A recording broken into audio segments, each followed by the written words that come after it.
The news updates. Bola Tinubu, may your road be rough. Do welcome to today's news. Thank you for tuning in to the news. But please don't forget that you can subscribe to this channel by clicking on the subscribe button and the bell for more updates. Now to the news details. Please listen carefully to the end. Coming to Bola Ahmed Tinubu, Nigeria's president-elect. The current situation of Nigerians necessarily implies that Mr. President-elect's road to the promised land must be pretty bumpy.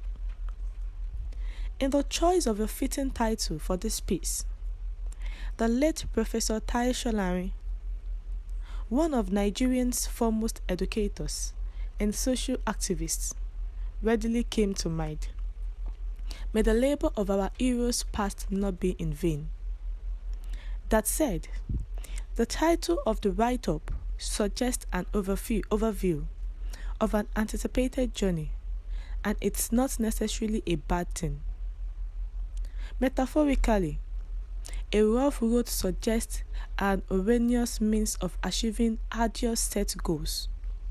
However, the good news is that it keeps the journeying people awake and at alert at all the time, because the road is not smooth.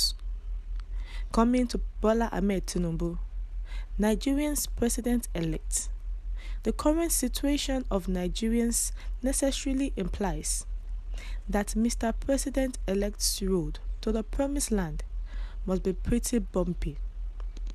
Nevertheless, the requisite and functional input of Nigerians is to be diligently responsible for sustaining the consciousness of the roughness of the journey. Otherwise, we may end up going 50 years backward in our historical work as a country. In other words, agitation for development must never stop, so that President Tinubu will keep working until the time Nigerians are able to proclaim Røùgh.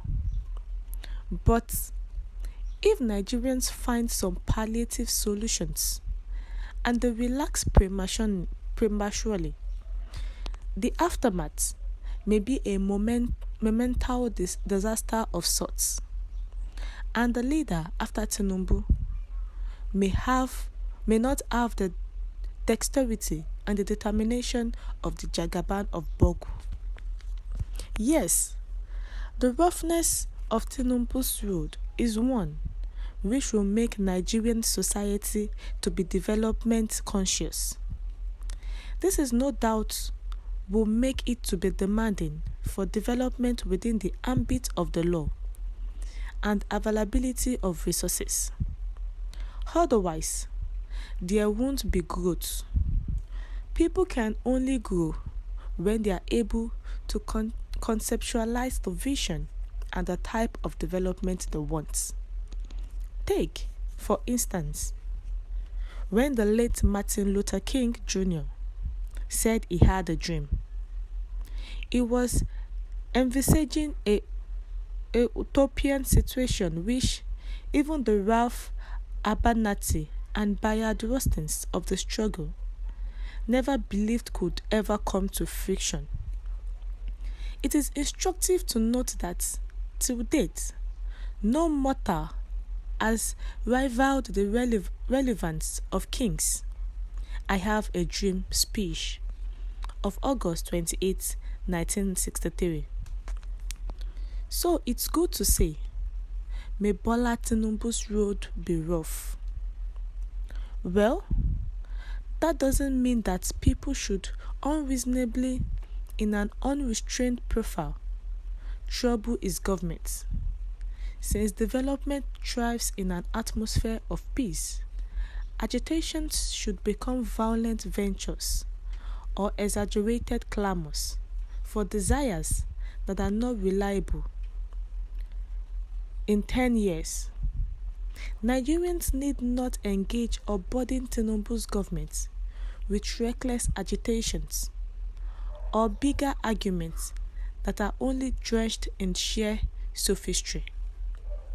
Taking a trip down memory lane, that Nigeria has been searching for leaders since the attainment of independence without painstakingly probing the visions in them is no longer news.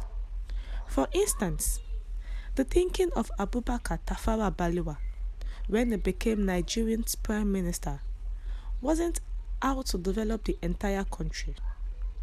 To discerning minds, Balewa came with the Northern Agenda la Premier Ahmadu Bello's directive. When the military struck, it also came with its own ideas. For example, Major Chukwuma Nzogu, who led the January 15, 1966 put, was never tested. Absurdly, his corpse soon reflected an Igbo ethnic agenda.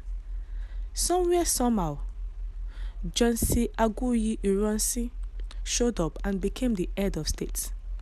Not long after, Yakubu Gowon also showed up as a product of the famous July rematch.